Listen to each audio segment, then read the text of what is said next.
మొన్న sub station Nandyal జిల్లా బనగానపల్లెలో వైఎస్ఆర్సీపీ నియోజకవర్గ స్థాయి పార్టీ సంస్థాగత నిర్మాణ సమావేశాన్ని నిర్వహించారు. మాజీ ఎమ్మెల్యే కాటసాని రామిరెడ్డి మాట్లాడుతూ కష్టకాలంలో పార్టీ కోసం పనిచేసిన కార్యకర్తలకు అధికారం వచ్చిన తర్వాత పూర్తి అండగా ఉంటామని భరోసా ఇచ్చారు. అలాగే బనగానపల్లె ప్రభుత్వ పాఠశాలలో 25,000 కోడిగుడ్లు, పాఠశాల డెస్కులు పక్కదారి పట్టించారంటూ ఆరోపణలు చేశారు.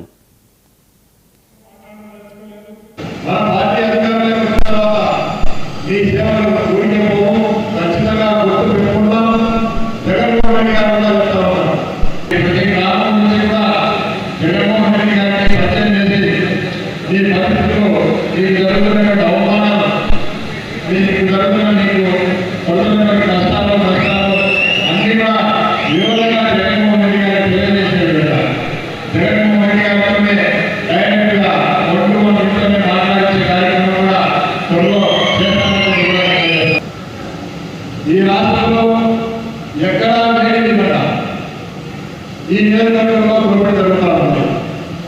ఇసుక, మట్టి, గ్రావెల్, అదేవిధంగా కంకర, ఈరోజు ఇది చాలా ఈ నియోజకవర్గంలో చిన్న చిన్న ఏదైనా ఏంటంటే రోడ్డుగా అడ్డంగా ఉంది, పర్మిషన్ తీసుకోలేదని చెప్పి కోట్లాది రూపాయలు తీసించాలని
కర్నూలు జిల్లా పత్తికొండ నియోజకవర్గంలో వైఎస్ఆర్సీపీ కార్యకర్తల విస్తృత స్థాయి సమావేశం జరిగింది.